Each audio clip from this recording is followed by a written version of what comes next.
Hello and welcome to Moscow for the third ICF Sprint Canoe World Cup for 2012. We're coming to you directly from the legendary Kryletskoye Regatta course, which of course has been massively refurbished since hosting the 1980 Moscow Olympic Games. 207 athletes are competing from 24 nations as the tension builds with the fast approaching London Olympic Games. As always in Russia, they put on a wonderful opening ceremony to kick off the action.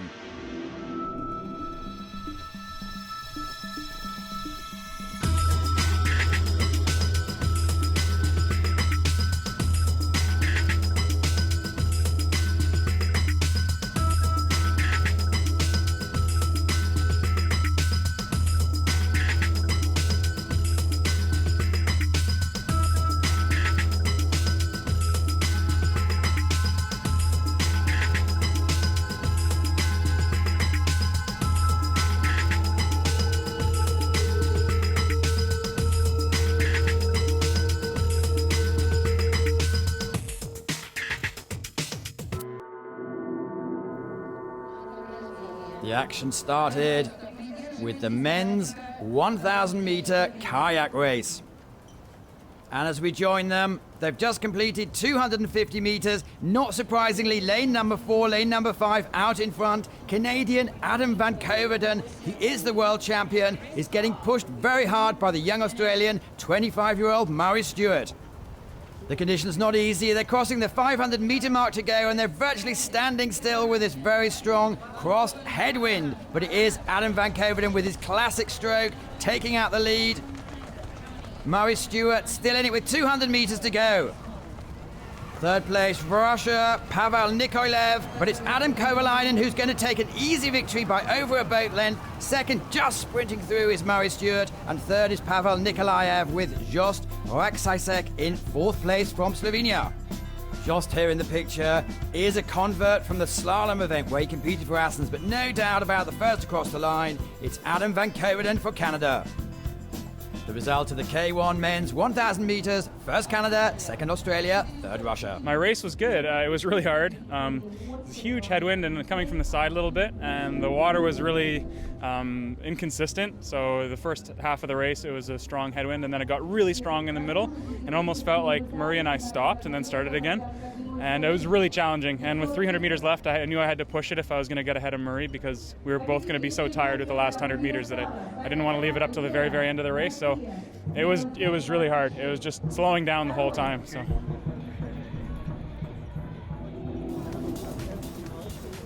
The action continues and we'll move on to the pairs. The K2 1,000 meters race, and there is a strong head crosswind which may affect the results here. Look out for the first lanes to really have an advantage. But they are all away. And a close-up here of the Iranian team. That's Said Fazullah and Ali Agam Raizazed. And now after 250 meters, it's going to be a close one. It's the Germans in lane 1, plus against the Russians Vitaly Yurchenko and Vasily Pogogan. They were third last year in the World Championships. Still battling out for the lower places, but as we cross the halfway mark, on lane 1 or in lane 1, we have the Germans, Max Rentschmidt and Kai Spenner, certainly taking advantage of these conditions. They're under 23s, by the way. That's possibly why they're not a household name, but they are looking to take advantage of this strong headwind at the moment. Moving into the last part of the course, it's the Russians in second with the Australians coming up quickly behind them. No doubt about the winner, but who's going to take second? It is just the Russians ahead of the two Australians, David Smith and Kenny Wallace. But great result from the under-23s, Spenner and Rentschmidt. Certainly two to look out for the future for the Germans. Very difficult conditions, strong headwind, strong crosswind. The Russians here in the picture, very experienced duo, but they couldn't compete against the advantage given to lane 1. The Iranians a bit out of the depth, but it's good to see the nation competing at this level. And the confirmed result, first Germany, second Russia, and third Australia. The Germans today presenting the under-23 team, and it's frightening how good they are already at this early age. The action continues. Next to go, it's the canoes, the pairs, and the men's sea 1,000 meter race. This, by the way, is not an Olympic event. In your picture here, the Russians, Hovashkov and Perushkin, they look like they could do well, but these are the guys to look out for from the Czech Republic, Radon and Dvorak. They actually came first last week. That was in the second ICF World Cup from Duisburg in Germany. But it's all open to start again. The Russians have been dominating so far, and in your picture, they are coming out to a good lead. In the early stage of the race, it's Russia, lane 4 and lane 2, starting to pull away from the rest of the field.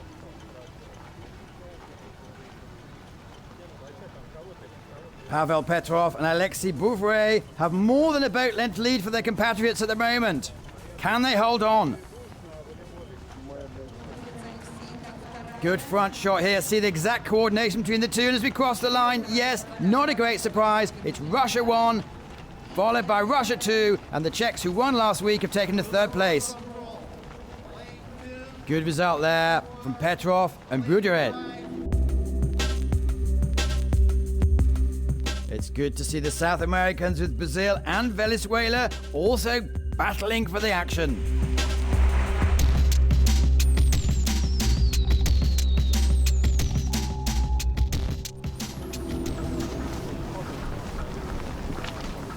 The official result, Russia taking the gold and silver, with the Czech Republic ending up with the bronze.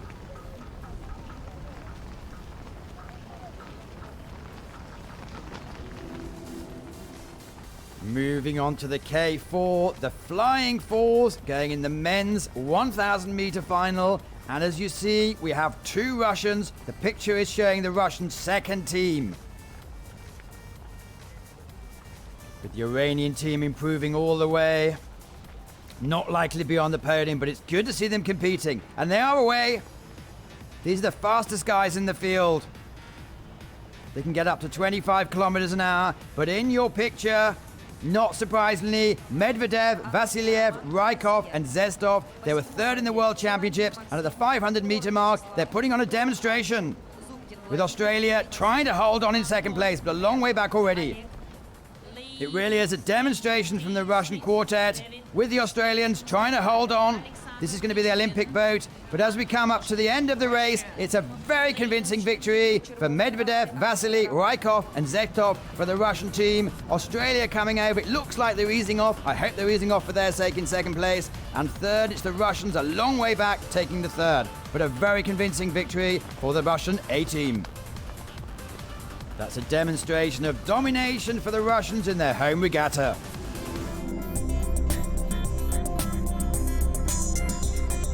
If you're wondering, by the way, where are the Hungarians, the Belarus and the German A teams? Well, they're not competing this weekend. But for the Russians, you can only beat who's put in front of you. Confirmation of a wonderful, resounding victory. Medvedev, Vasiliev, Rykov and Zestov are looking good if they get their position in the Olympic Games. Confirmation of the result: first Russia, second Australia, third Russia. Tactically, we raced as we prepared for in training. We had a real fight with the wind and the bad weather, as you can see. So we're really happy with how we did in this race. You need to be prepared for this kind of weather conditions and just do it.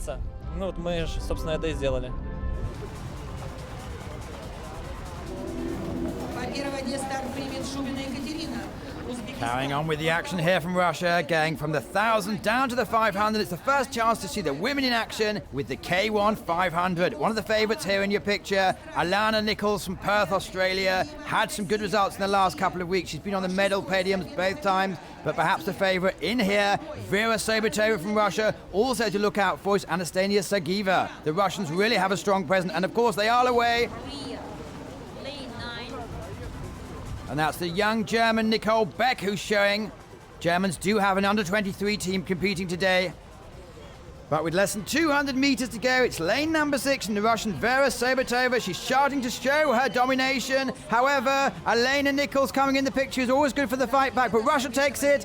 Second, Alana Nichols, who had a massive last 50 meters, taking over from Russian Sergeyeva, who takes the third place.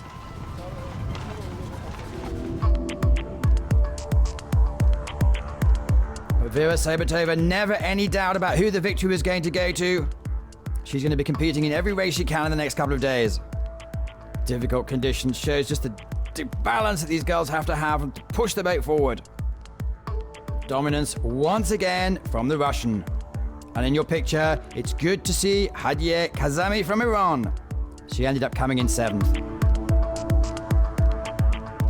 The official results from the K1 500 meters women: 1st Russia, 2nd Australia, 3rd Russia. It feels great to have come in 1st place. Knowing how hard it would be, it was a really satisfying race. Of course, there's still things I need to work on, but these competitions are here for that, to improve your skills.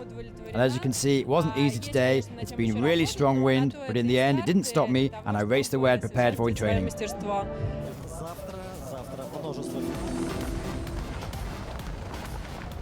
Staying with the women, and another Olympic event, the K4 500 meters. And it's going to be very difficult to look past these ladies. 2 of them have competed in the last race and won. That's why they're taking their time to get to the start line. And in your picture now, the young Germans, the under-23 squad. It's difficult to know how they're going to perform, but if they can perform anything like their masters, they're going to be in with a shout. Russia do have 2 teams in this. This is very much the 2nd team. And the Australians, Rachel Lovell, Hannah Davis, Jo Bridgen-Jones, Lindsay Fogarty, they do have some form. They came 5th in the World Championships last year, and they are looking to get some solid training in, but they are away. 4 of the boats in the line with, unfortunately, the Kazakhs straining a bit at this moment. The Australians in the yellow, pushing hard against the Russians.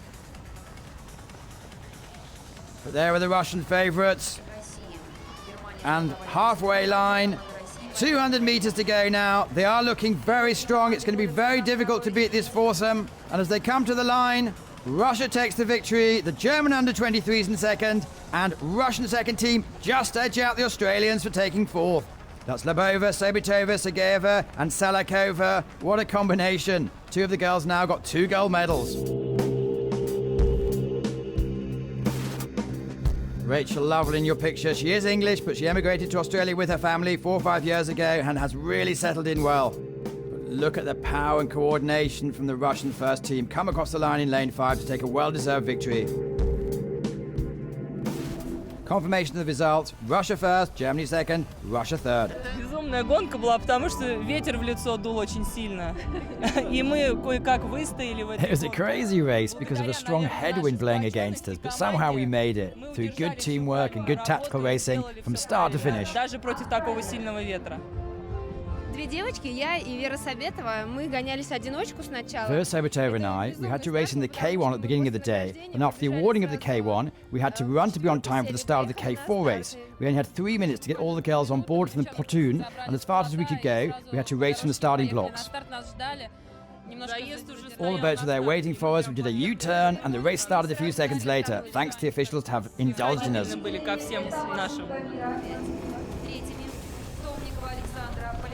Continuing with the sprints, it's the men's K1 500 meters, and we need to look out for lanes 4, 5, and 6. Lane 4 in your picture. From Slovenia, Jost Zakrasek. Murray Stewart's having a good weekend. Competed, came 2nd in the K1000. And let's not forget the Russian flyer, Yuri Postrigay. He's in it for speed training, and of course they are off. 9 competitors in this. Murray Stewart, it is his favourite event. It's not an Olympic event, but he is putting in the speed training as he will be competing in the 1,000 metres. A very, very slow start from Postrigay, but as I say, he is in it for the practice. The last 200 metres, and it's an exhibition from Murray Stewart from Australia. He's really ripping the rest of the team apart. Yuri Postrigay is finishing fast. But Murray Stewart crosses the line first, Yuri Postrigay 2nd, and Jost Zakrasek for Slovenia in 3rd position.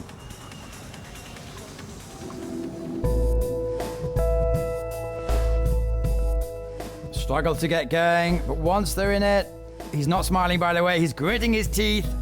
And Yuri Postrigay putting in some very good training for the K2 200 metres.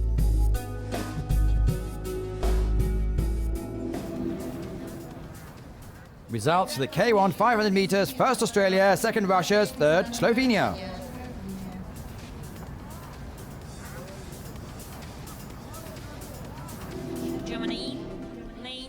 Another Olympic event, the women's K2 500 meters. Team to look out for in lane number 4, Vera Sabatova, who's already won the K1 500 and K4 500 races with partner Natalie Lobova. These an unknown force, the young Germans. They did well in the K4. Can they fulfill their potential? And it's good to see racers from all over the world. Here we have Venezuela. They're not going to win, but they should put up a good performance. A little bit slow off the line, to be fair, from Venezuela. Something to work on in the future. German second team. What can they come up with? Another under-23s. But as they move through the field, it's not surprisingly Natalia Lobova, Vera Sabatova, who's taken on an early lead. Complete dominance from the young Russians. Come on to the last 200 meters. It looks like they're going to have the victory. But the Germans, the young Germans, can they come back? They've got determination on their faces. And no, Deborah Niche, oh, they've taken it. What a surprise in the last 30 meters. They've come back from nowhere and they have overtaken the Russians. They must be delighted. It just shows in this sport, you have to keep concentration. You have to keep paddling to the last breath. Delighted with their result, the young Germans, under 23s.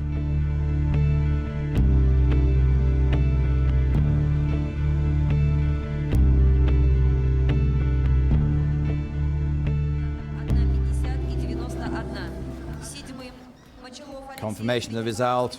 First Germany, second Russia, and third Germany. At the end, we have a lot of power and yeah, so it was the plan. And it's strategy. Yeah. Fast and furious, no tactics, pedal to the metal. It's a new Olympic event, the K1 200 meters. And we've got to look at lanes 3, 4 and 5. In your picture, Cesar Desario from Ecuador. He actually came second just by a whisker last week, being edged out by Ed McKeever, who's not on the blocks. But we also need to look out for lane number 3, Piotr Simuniecki from Poland, coming back from injury, but he is the world champion. And here in lane number 5 is the Russian Molotov, who can be expected to do great things. But as they approach the line, in your picture, it's Cesar Desario from Ecuador, giving it his all. Oh, that's going to be too close to call. Who's it going to be? Ecuador or Russia? Well, they're saying it's Ecuador, but the Russian here in your picture, all power. The idea: get the boat going, maximum speed, and hold on as long as you can.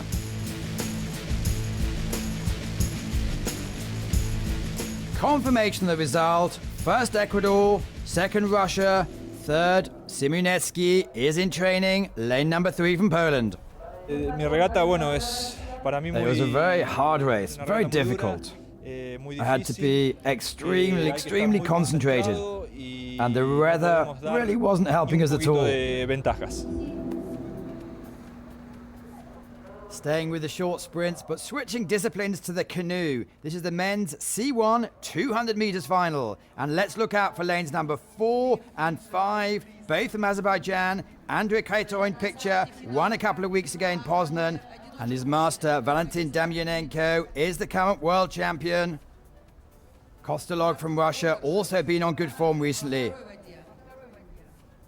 Shuklin, this race is full of talent. All the Eastern Bloc, plus Mark Aldershaw, lane number 1, who's not expected to win, but is training for the 1,000 meters. That's a huge start. Andrei Kraktor, lane number 4, is going for it. And as we approach, only 100 meters to go, there's almost clear water between Andrei Kraktor in your picture now. He won a couple of weeks ago and he's won today. That's a very convincing victory for the Azerbaijani athlete. Second, Shuklin from Lithuania. Third goes to Kostogold from Russia, with Damyanenko struggling in. Lane 5 takes up the 4th position. This is a pure power event as they get these boats going to maximum speed. Che Guevara headband. Doesn't get much cooler than that from the young Azerbaijani. Confirmation of the result. First Azerbaijan, second Lithuania, third Russia.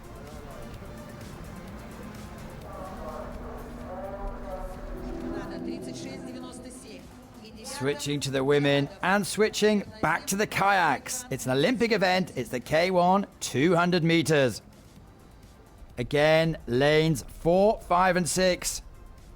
In your picture, it's Natalie Lebova, who's been in action a lot in the last couple of days, just checking her equipment before she goes.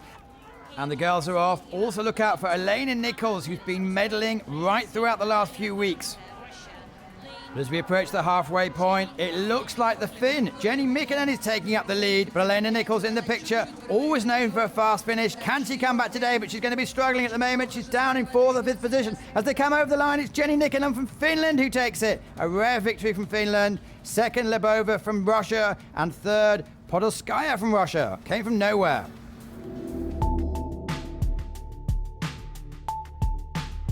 Very fast off from the start.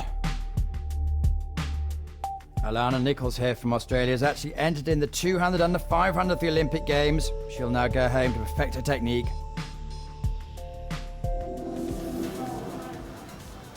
Confirmation of the result. First Finland, second and third, Russia. I'm happy with my result this weekend. It was a pretty tough race with the heavy headwind and the side wind, but yeah, I'm happy.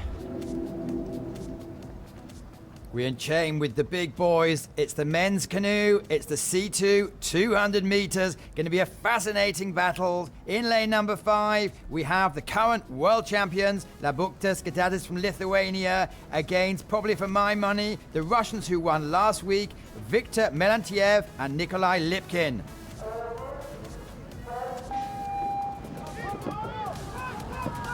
On relatively calm water, they all get away to the good start. The Brazilians in lane number 8 off to a fast one. That's Silva and Oliveira, who actually came second last week.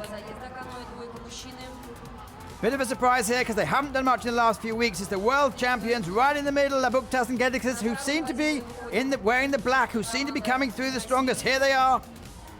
And as we cross the line, they've taken it. First for the Lithuanian team. Ramidus, Labuktas, Tomas, Gediksis. They got away to a great start and they kept dominating right from the beginning.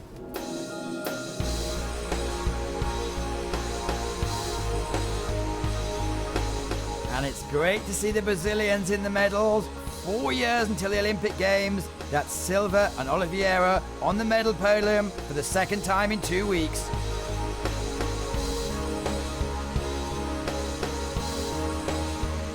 Coming up to the line, they lean back and push the bow over. Confirmation of the result. First Lithuania, second Brazil, third Russia.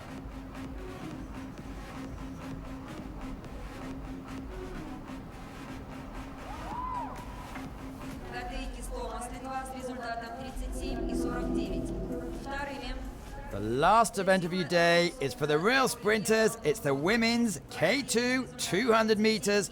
Only 4 teams in the lineup, 2 Russians, and in between them, the Australians, Rachel Loven and Jo Bridgen-Jones. Jo's just coming back from quite a serious injury. And the Germans, again, putting in a number 23 team. In picture, the Russians, Kudinova, Proskurina, they were part of the Russian K4 boat that actually came third. And here's the other part of the same boat. So these girls know each other very well. 2 Russians, Australian, and a young German team. And they're all off to a good start, as again, no tactics, just pedal as fast as you can. Coming up with 100 meters to go, it's Rachel Lovell from Australia, looking to have a victory, and yes, he's crossed the line first. That's going to give them a lot of morale. Good victory for the Australians. Australians have had a good weekend. Bottom of your picture, it looks like the Russians, Kudinova, Proskurina, got off to the best start. The Germans giving it their all, but the experience of the ex-Brit, now Australian, Rachel Lovell, brings the Australian team through the line in first place. Confirmation of the result, Australia first, Russia second and third. It was only second final together. We first raced in Duisburg last week, so yeah, we were pretty cold before the start. We had 4 layers on, so yeah, as soon as the gate dropped, we just went for it and yeah, had fun. That's it for the flat water season. Join us next week for the slalom.